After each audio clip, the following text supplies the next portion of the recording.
ভাগ্য সত্যিই বড় অদ্ভুত খেলোয়াড়। কাউকে সে এমনভাবে হাসায় যেন পৃথিবীর সব সুখ তার হাতের মুঠোয়। আবার কাউকে এমনভাবে অপেক্ষা রাখে যেন জীবনটা শুধু না পাওয়ার গল্প হয়েই থাকে। কেউ স্বপ্ন দেখে আর সঙ্গে সঙ্গেই তা পূরণ হয়ে যায়। আর কেউ একই স্বপ্ন বুকে নিয়ে বছরের পর বছর নীরবে দীর্ঘশ্বাস শুনে যায়। তা জেনেও মানুষ বেঁচে থাকে, কারণ ভাগ্য যতই নির্মম হোক, আশাটা হারিয়ে ফেললে জীবনটাই থেমে যাবে। আসসালামু আলাইকুম, কেমন আছেন সবাই? কাছে বা দূরে যে যেখান থেকে আমার আজকের ভিডিওটা দেখছেন, আশা করছি আল্লাহর রহমতে সবাই ভালো আছেন, সুস্থ আছেন। আলহামদুলিল্লাহ, আমরাও ভালো আছি। নতুন দিনে নতুন একটা ভিডিও শেয়ার করতে যাচ্ছি। আশা করছি বরাবরের মতো আমার আজকের ভিডিওটাও আপনাদের কাছে ভালো লাগবে। আর আজকের ভিডিওটা শুরু করছি কিচেন থেকে। নাস্তা করেই সংসারের কাজকর্ম প্রতিদিনের মতো শুরু করে দিয়েছি। আর আজকে আমার সংসারের কাজকর্মগুলোই আপনাদের সাথে শেয়ার করব।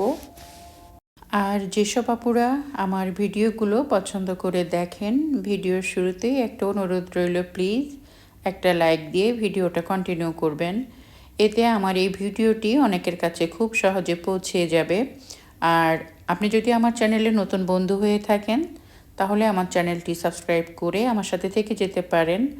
আর অলরেডি যদি আপনি এই কাজটি করে থাকেন, আপনাকে অসংখ্য ধন্যবাদ। ছোট সংসারের কাজকর্মগুলো কিভাবে ম্যানেজ করি একটু একটু করে, সেটাই ভিডিওতে শেয়ার করার চেষ্টা করব। আপনাদের ভাইয়া অনেকগুলো ফল নিয়ে এসেছিল, আর এই ফলগুলো আমি পলিথিনে করে ফ্রিজে রেখে দিয়েছিলাম। ফ্রিজে রেখে দিলে ওই রকমই থাকে, কেউ খেতে চায় না, তাই বের করে রেখে দিলাম।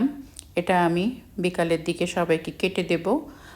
আর তরমুজ বের করে নিলাম, ভাবছি কাজ করতে করতে একটু তরমুজও খাবো আমি, আর বাকিটা আমি ফ্রিজে রেখে দেব। আর ঠান্ডা ঠান্ডা তরমুজ খেতে তো অনেক ভালো লাগে। আমি একটুখানি কাটছিলাম আর খাচ্ছিলাম, আমার কাছে খুবই ভালো লাগছিল, আর তরমুজটা অনেক মিষ্টি ছিল। জীবনটা বড়ই কঠিন, সময়ের সাথে সাথে নিজেকে মানিয়ে নিতে হয়। আসলে ভিডিওতে যতটা সাজানো গোছানো লাইফটা আপনাদের সাথে শেয়ার করি, আসলে কিন্তু আমাদের লাইফটা এতটা সাজানো গোছানো থাকে না। তারপরও বাস্তব জীবনের সাথে ভিডিওর যে মিল থাকে না, এমনটা নয়। তবে আমি চেষ্টা করি আমার ভালো কিছু কাজ ভালোভাবে আপনাদের মাঝে শেয়ার করতে। আর সংসার মানেই কাজ আর দায়িত্ব পালন করা, যা আমরা প্রতিটা গৃহিণী করে থাকি। সংসারের কাজগুলো আমি খুব যত্ন করে করতেই ভালোবাসি। বিদেশের মাটিতে সংসারের কাজগুলো আমি একা হাতে কিভাবে করি, সেগুলোই আমার ভিডিওতে আপনাদের সাথে শেয়ার করার চেষ্টা করি। জীবনকে সহজ করার জন্য সবসময় বড় কোনো পরিবর্তন দরকার হয় না। আমার কাছে সংসারের কাজ করতে কখনোই বিরক্তি আসে না। আর জীবন তখনই সুন্দর যখন চাহিদা থাকবে সীমিত, আর জীবনের ছোট ছোট মুহূর্তের মাঝেই লুকিয়ে থাকে সুখ। আমরা মেয়েরা বেশিরভাগ সময় অন্যের সাজানো সংসার দেখে আফসোস করি, মনে করি ও অনেক সুখী, কিন্তু নিজের সুখের হিসাব করি না। সবার সংসারেই সুখ দুঃখের গল্প থাকে, কেউ দেখায় আর কেউ লুকিয়ে রাখে। আর সুখের দাম খুব বেশি না, তবে মানসিক শান্তির দাম অনেক বেশি, যা অর্থ দিয়ে কেনা যায় না। যার যত কিছুই থাকুক না কেন, নিজের ঘরটাই হলো শান্তির জায়গা। ঘর গুছানো সহজ, কিন্তু সংসার গুছানো খুবই কঠিন। আমি এমন কিছু কাজ একদিনে করে রাখতে ভালোবাসি যেগুলো বারবার করতে হয় না। যেমন আজকে এই যে সুজির বরফিটা আমি করছি, সুজির হালুয়া। আর এটা আমার বাসার সবাই বেশ পছন্দ করে। একদিন একটু বেশি করে করে রাখলে অনেক দিন পর্যন্ত খাওয়া যায়। আমি অনেকগুলো তৈরি করেছি এখানে, আর সুন্দর করে একটু ডিজাইন করে নিচ্ছি। সত্যি কথা বলতে টিমোথিকে এই সাজটা কেনার পর থেকে আমার এই ধরনের কাজগুলো করতে এখন ভালোই লাগে। বিভিন্ন নকশি দিয়ে আর কি এগুলো তৈরি করতে দেখতে খুব সুন্দর লাগে। আর এই সাজগুলো কিন্তু আসলেই খুব ভালো, খুব কাজের। আগে তো মাটির ডাইস দিয়ে করতাম, এখন এই যে এইভাবে খুব ইজিভাবে করা যায়। তো অনেকগুলো আজকে আমি ছোলার ডালের বরফিগুলো ডিজাইন করে করে নিচ্ছি। সেই সাথে আজকে বেশ কিছু রুটি আর পরোটা আমি বেশি করে তৈরি করে নিচ্ছি। পরোটাগুলো অনেক বেশি করে তৈরি করে রাখলে, এটা ফ্রোজেন করে রাখলে অনেক দিন থাকে। আর রুটিটা আমি বেশি করে তৈরি করে রাখবো। এটা নর্মাল ফ্রিজে রাখলেই 6-7 দিন অনেক ভালো থাকে। তাই আজকে চিন্তা করলাম বেশ কিছু কাজ আছে যেগুলো আমি করে রাখলেই ভালো। আমার অন্যান্য সময় কাজের প্রেশারটা একটু কম থাকবে। কিছু কিছু জিনিস যদি আগের থেকে করে রাখা যায় একটু স্বস্তিও পাওয়া যায়। রুটি, পরোটা বা একটু নাস্তার আইটেমগুলো যদি আগে ভাগে বানিয়ে রাখা যায়, হুটহাট করে যখন বাসায় কোনো মেহমান আসে তখনও আমাদের অনেক কাজে লাগে। আবার দেখা যায় এতটাই গরম পড়েছে, রান্নাঘরে থাকলে একটু কাজ বেশি করলে আবার শরীর একটু দুর্বল হয়ে যায়, ক্লান্ত লাগে। আবার কোনো কোনো দিন আছে দেখা যায় শরীরটা একদমই ভালো লাগে না, মনটাও ভালো লাগে না। তখন মনে হয় আগের দিনের সেই একটু পরিশ্রমটাই আজ আমাকে শান্তি দিচ্ছে। একদিন একটু কাজ গুছিয়ে রাখলে আগামী দিনের ব্যস্ততার মাঝেও নিজের জন্য কিছুটা সময় পাওয়া যায়। সময় আর সুযোগ পেলেই আমি এই ধরনের কাজগুলো করে রাখি। আজকে তো দেখলেনই কতগুলো রুটি, পরোটা আর একটু সুইট আইটেম মানে হালুয়া তৈরি করলাম। আর সংসারের কাজকে না একটু আনন্দ করে করে নিতে পারলে তখন আর কঠিন বা বিরক্তি লাগে না। আর ছোট এই অভ্যাস আমাকে অনেক কাজকে সহজ করে দেয়।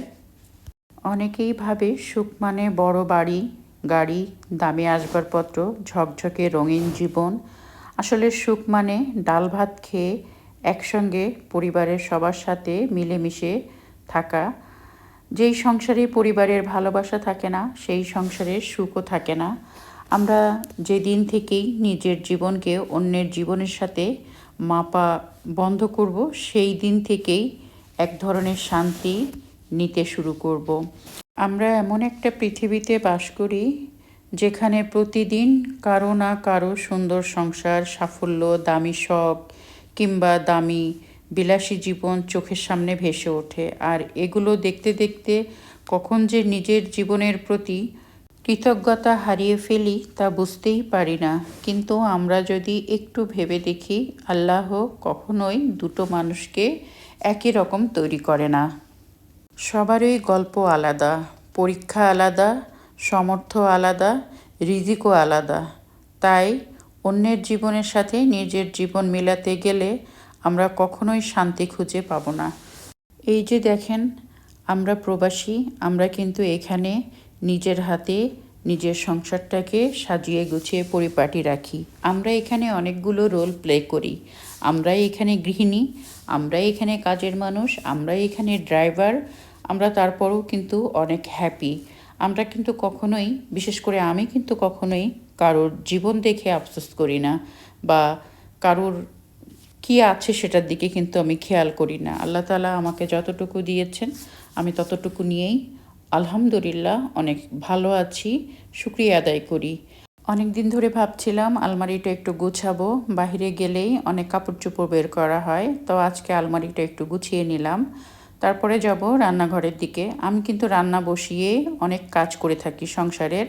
আর এই যে বাঙালি দোকান থেকে পটল নিয়ে এসেছিলাম, বেশ কিছু পটল আমি আগেই ভাজি করে ফেলেছি আর এইগুলো ফ্রিজ থেকে বের করে রেখেছি, কারণ ফ্রিজে রাখলে একটু পানি পানি হয়ে যায়, পটলগুলো নষ্ট হয়ে যায়।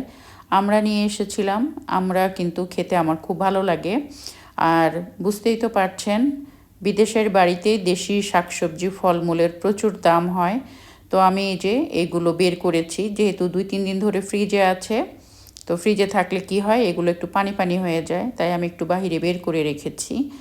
আর বাংলা বাজারে গেলে বাংলাদেশের শাকসবজি, মাছ দেখলে না কিনে বাসায় আসি না। আর যখন আপনাদের ভাইয়ার সাথে যায় প্রচুর কেনাকাটা করে, ও পারলে দোকানটায় নিয়ে চলে আসে, এরকম অবস্থা। আর এখানে আমি অনেকগুলো পেঁয়াজ কেটে নিয়েছি, এগুলো বেরেস্তা বানাবো। আর এই যে কাঁচকলা দিয়েই ইলিশ মাছের তরকারি রান্না করেছি। এখানে আছে কচু, মানে কচুর মুখী, পুঁই শাক আর চিংড়ি মাছ, আর এখানে লাল শাক আর চিংড়ি মাছ। আর আমি গরম গরম ভাত রান্না করেছি।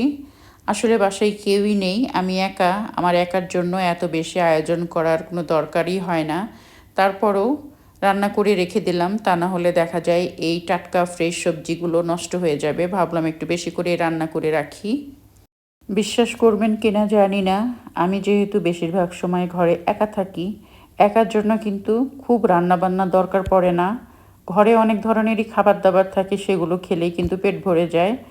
আর যেই দিন বাসায় সবাই একসাথে থাকে, একসাথে টেবিলে খেতে কিন্তু অনেক আনন্দ লাগে, ভালো লাগে, রান্না করতেও কিন্তু মন চায়। আর সারাদিন যখন আমি একদম একা থাকি বাসায়, তখন টুকটুক করে সারাদিন রান্না করি।